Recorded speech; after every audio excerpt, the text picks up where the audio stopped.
নমস্কার বন্ধুরা, welcome to my channel Piyali's magic foods. আরও একটি নতুন রেসিপিতে আপনাদের সকলকে স্বাগত জানাই। আজকে দারুণ একটা চিকেনের রেসিপি বানাবো। কাঁচা আম দিয়ে খুবই হালকাভাবে একটা চিকেনের রেসিপি আপনাদের সাথে শেয়ার করব। চলুন রেসিপিটা দেখে নেওয়া যাক। প্রথমেই 500 গ্রাম চিকেন ভালো করে ধুয়ে পরিষ্কার করে নিয়ে নিলাম।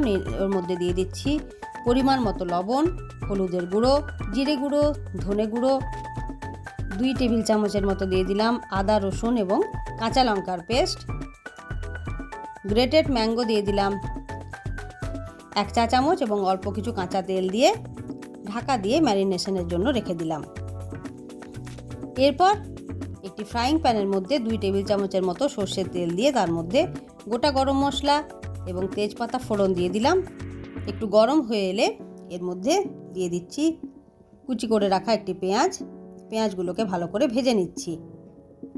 যখন পেঁয়াজগুলো বেশ ভাজা ভাজা হয়ে আসবে তখন যে আদা রসুন এবং কাঁচা লঙ্কার পেস্ট বাকিটা ছিল 1 চামচের মতো, সেটাও এর মধ্যে দিয়ে ভালো করে ভেজে নিচ্ছি।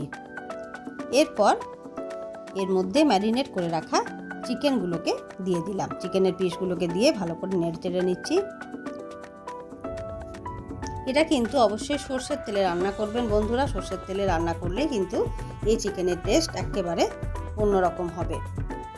এটা অন্য কোনো তেলে না করাই ভালো।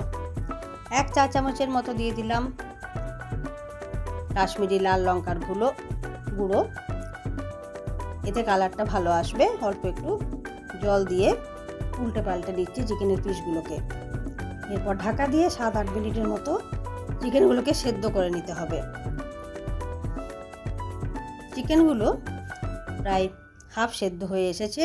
এর মধ্যে আরও একটু লবণ এবং 1 চা চামচের মতো চিনি দিয়ে দিলাম গ্রেট করে রাখা কাঁচা আম আরও 1 চা চামচ এবং বেশ খানিকটা জল মিশিয়ে ভালো করে নেড়ে নিয়ে সমস্তগুলো একসাথে মিশিয়ে দিলাম। যেহেতু কাঁচা আম টক, তাই টক আমের সাথে টেস্টটাকে ব্যালেন্সে আনার জন্য অবশ্যই কিন্তু একটু চিনির ব্যবহার এই রান্নায় করতে হবে। ঢাকা দিয়ে চিকেনগুলোকে সেদ্ধ করে নিলাম। দেখুন একেবারে চিকেনের পিসগুলো কিন্তু সেদ্ধ হয়ে গেছে। তাহলে আমাদের আম চিকেন, আম মুরগি বা ম্যাঙ্গো চিকেন একেবারে রেডি। দেখতে পাচ্ছেন বন্ধুরা কত তাড়াতাড়ি ম্যাঙ্গো চিকেন তৈরি হয়ে গেল। একেবারে হালকাভাবে রান্না করেছি, হালকা পাতলা ঝোল, তার সঙ্গে কাঁচা আমের একটা সুন্দর গন্ধ, খেতে অপূর্ব লাগবে।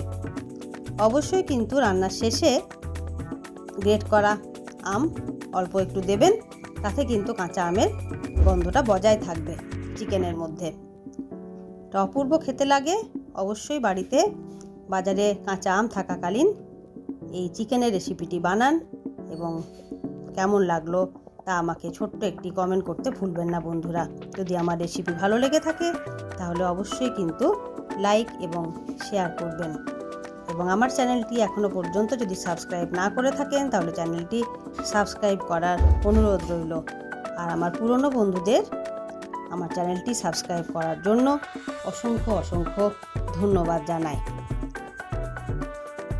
তাহলে আজকে এই পর্যন্তই বন্ধুরা, আবার চলে আসবো আরও একটি নতুন রেসিপি নিয়ে। ধন্যবাদ।